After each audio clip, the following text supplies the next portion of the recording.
ব্রাহ্মণবাড়িয়া উচ্চ বিদ্যালয়ের প্রাক্তন ছাত্রদের পুনর্মিলনী উপলক্ষে প্রাথমিক আলোচনা সভা অনুষ্ঠিত। দেখছেন ডিজিটাল ব্রাহ্মণবাড়িয়া.com। আমরা স্বাধীনতা ও উন্নয়নে বিশ্বাসী। ব্রাহ্মণবাড়িয়া উচ্চ বিদ্যালয়ের প্রাক্তন সকল ছাত্রদের নিয়ে একটি বর্ণাঢ্য পুনর্মিলনী বা অ্যালামনাই অনুষ্ঠান আয়োজনের লক্ষ্যে প্রাথমিক আলোচনা সভা অনুষ্ঠিত হয়েছে। রোববার ২২ মার্চ পবিত্র ঈদুল ফিতরের পরদিন বাদ মাগরিব উৎসবমুখর ও আনন্দঘন পরিবেশে এই সভা অনুষ্ঠিত হয়। এতে সভাপতিত্ব করেন ব্রাহ্মণবাড়িয়া উচ্চ বিদ্যালয়ের প্রধান শিক্ষক মুস্তাফা কামাল। সভায় প্রধান অতিথি হিসেবে উপস্থিত ছিলেন ব্রাহ্মণবাড়িয়া জেলা বিএনপির সাধারণ সম্পাদক আলহাজ সিরাজুল ইসলাম সিরাজ। বিশেষ অতিথি হিসেবে উপস্থিত ছিলেন জেলা বিএনপির সহ-সভাপতি মোহাম্মদ জসিমউদ্দিন রিপন, সিনিয়র যুগ্ম সাধারণ সম্পাদক মোহাম্মদ আলী আজম এবং কোষাধ্যক্ষ মোহাম্মদ মিজানুর রহমান। প্রাথমিক এই আলোচনা সভায় বিদ্যালয়ের বিভিন্ন ব্যাচের বিপুল সংখ্যক প্রাক্তন ছাত্র স্বতঃস্ফূর্তভাবে অংশগ্রহণ করেন। ঈদের ছুটির কারণে দীর্ঘদিন পর একে অপরের সাক্ষাতে এক আবেগঘন পরিবেশের সৃষ্টি হয়। সভায় প্রাক্তন শিক্ষার্থীরা তাদের ফেলে আসা স্কুল জীবনের স্মৃতিচারণ করেন। পাশাপাশি আগামীতে সাবেক সকল ছাত্রের অংশগ্রহণে কিভাবে একটি সফল ও জাঁকজমকপূর্ণ পুনর্মিলনী অনুষ্ঠান আয়োজন করা যায় সে বিষয়ে উপস্থিত সবাই নিজেদের মতামত ও প্রস্তাবনা তুলে ধরেন।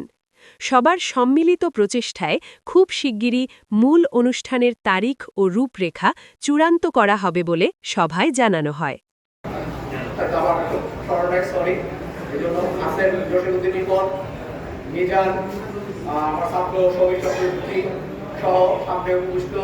আমার ছাত্র এবং আমার পূর্বেকার ছাত্র সবাইকে ধন্যবাদ জানাচ্ছি আজকের এই অনুষ্ঠানে আসার জন্য। বিদ্যালয়ের পক্ষে আমার ক্ষুদ্র অভিজ্ঞতা আছে স্কুলে 145 বছর পূর্তি পালন করার অনুষ্ঠানটি 2005 সালে। তখন করতে গিয়ে যেই অভিজ্ঞতাটুকু সঞ্চয় করেছি তার মধ্যে থেকে সবচেয়ে বড় যে জিনিসটা সেটা হলো যে সবার সহযোগিতা খুব বেশি করে প্রথম আজকের এই অনুষ্ঠানের শেষ নট দ্যাট, কারণ এই কাজটা অনেক কঠিন কাজ। এই কাজটা একদিনে বা 2 দিনে পরিকল্পনা করেই করা সম্ভব না। একটা কাজ করতে গেলে তাদের প্রতিশ্রুতি বের হয় এবং কাজ করতে গেলে রাস্তা বের হয়, এটাই নিয়ম। আমাদের প্রথম যে আজকে যে কাজটা আমরা করবো সেটা হলো প্রাথমিক স্তরে আমরা একটা এটার একটা প্রস্তুতিমূলক কমিটি আর নিয়ম কমিটিটা আরো বড়। আমাদের প্রস্তুতিমূলক কমিটি আজকে আমরা একটা ঘোষণা করবো এখানে আলাপ আলোচনার মাধ্যমে। তারপরে আসবে এখন যেহেতু তথ্য প্রযুক্তির যুগ, তথ্য প্রযুক্তিতে আমাদের এই স্কুলের যে সকল অ্যালামনাইরা আছেন তাদের মধ্যে থেকে যারা একটু অ্যাডভান্স এগুলো বুঝেন তাদেরকে পিক আপ করা, যাতে প্রযুক্তিগত হেল্প নিয়ে এসে আমরা এটাকে প্রচারটা বেশি করতে পারি। প্রচার এবং প্রসার এই দুটো যাতে করতে পারি। এই ক্ষেত্রে একটা সাব কমিটি গঠন করতে হবে প্রচারের জন্য।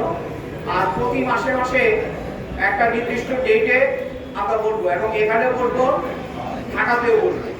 ঢাকাতেও আমাদের ছাত্র যারা আছে এক্স স্টুডেন্ট, কিছু ছাত্রের সাথে আমার ব্যক্তিগতভাবে যোগাযোগ আছে, তাদের সাথে কথা হয়েছে। ঢাকায়ও আমরা কিছু প্রোগ্রাম করবো, ব্রাহ্মণবাড়িয়াতে কিছু প্রোগ্রাম করবো। সবকিছু মিলিয়ে আমরা আমাদের প্রাক্তন ছাত্রদেরকে নিয়ে এই অনুষ্ঠানটি অত্যন্ত সুন্দরভাবে সম্পন্ন করতে পারবো বলে আমি বিশ্বাস করি। আর যেহেতু অতীতের কিছু অভিজ্ঞতা আছে, সেই অভিজ্ঞতার আলোকে যেখানে যেটুকু সমন্বয় করা দরকার ইনশাআল্লাহ করবো। আর আমি যেহেতু প্রাক্তন ছাত্রদের অনুষ্ঠান, এই কমিটিগুলো হবে প্রাক্তন ছাত্রদের সমন্বয়।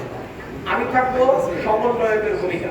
স্কুলের পক্ষে থেকে আমি লিয়াজটা মেনটেন করবো, এই জন্য লিয়াজ অফিসার হিসাবে বা লিয়াজ কর্মকর্তা হিসাবে আমি আমার অবস্থাটা থাকবে। কিন্তু যে প্রস্তুতিমূলক যে কমিটি থাকবে সেই কমিটিতে আহ্বায়ক এবং সদস্য সচিব ছাত্রদের তবে আমি প্রস্তাব করবো যে প্রবীণদের মধ্যে থেকে একজন আহ্বায়ক থাকবে আর নবীনদের মধ্যে থেকে যারা এদিকে একটু সময় দিতে পারবে এবং সময়